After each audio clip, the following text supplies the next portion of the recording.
What's going on, guys? Welcome back to another episode of Lockdown Coverage. If you guys are new to the channel, my name is Daniel. On this episode, we're going to be doing a free agent rundown, who has signed extensions so far and who I anticipate to sign extensions for their teams or get traded. There's been a few trades that have gone down, and I'll be covering that all in this episode. But before I do get to that, there's two events that did happen: franchise tags and the new CBA proposal. There's news on that all happened today.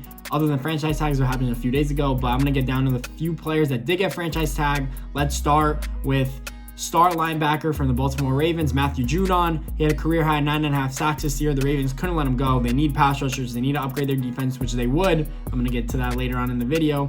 That's the first player that got franchise tag. Another player that did is Justin Simmons.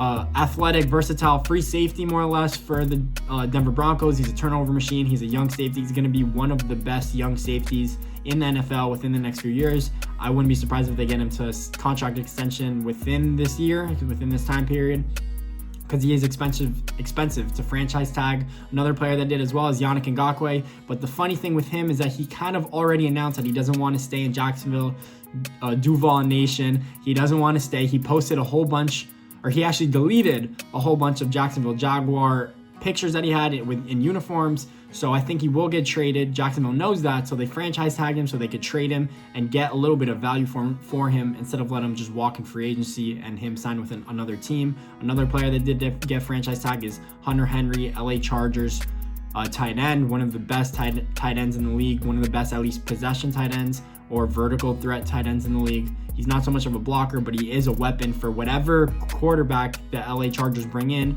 They are going to need weapons, so they're loaded across the board still with Mike Williams, Keenan Allen, and Hunter Henry still. I don't know if they're going to have Melvin Gordon. I don't think they will, but they have Austin Eckler still, so their team is still stacked on offense. They might need to just build around the offensive line, but Hunter Henry is staying in LA.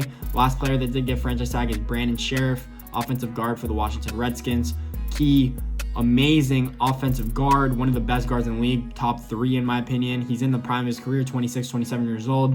He's probably also going to get a free agent deal or a long tenure deal with the Washington Redskins. He's a corner piece to that offense. He was drafted in the top 10.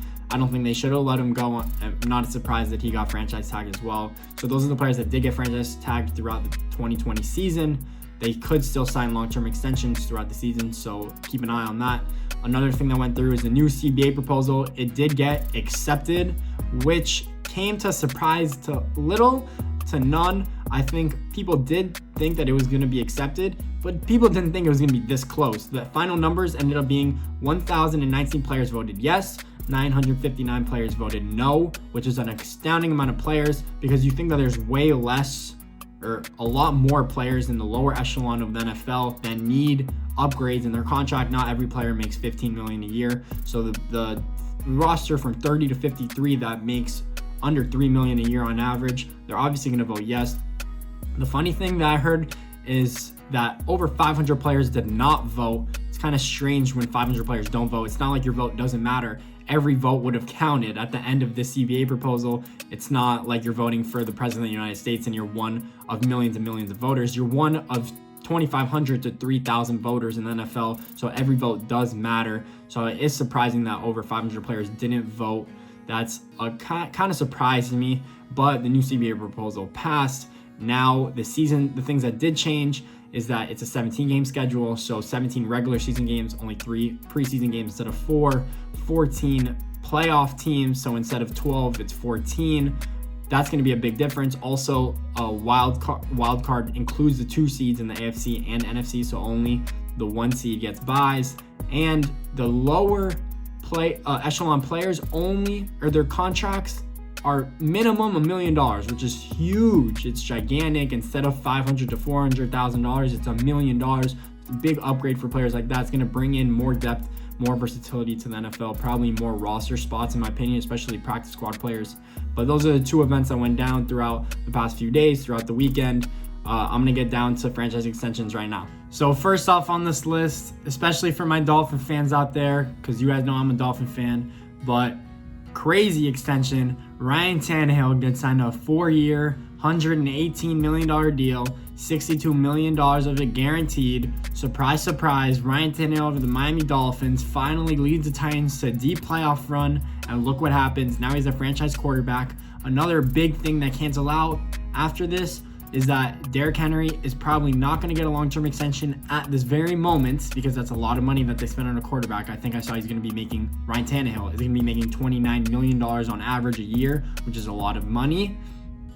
I don't personally agree with it, but I'll get to that a little later.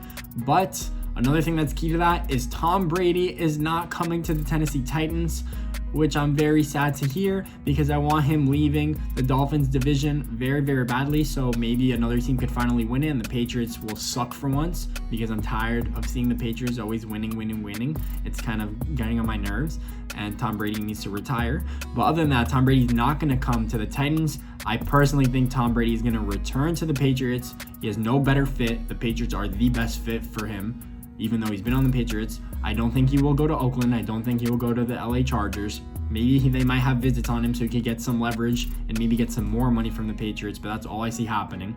So that's big.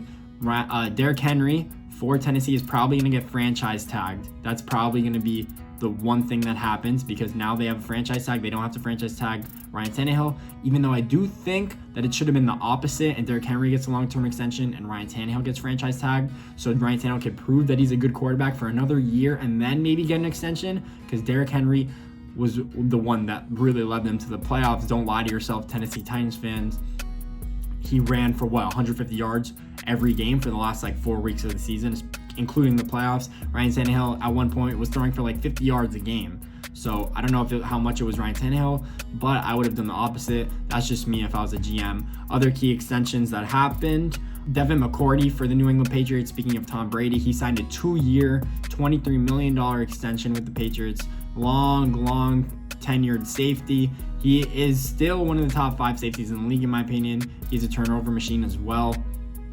Great player, great signing, over $10 million a year. I think he personally deserves it. He's going to probably finish his career with the Patriots. Good for him. Other key events that happened are the Ravens end up trading for Jacksonville Jaguars defensive end, defensive tackle Calais Campbell, one of the best defensive players in the league still, even though he's 33 years old and he's not on the decline yet, but maybe this year, maybe next year he might be.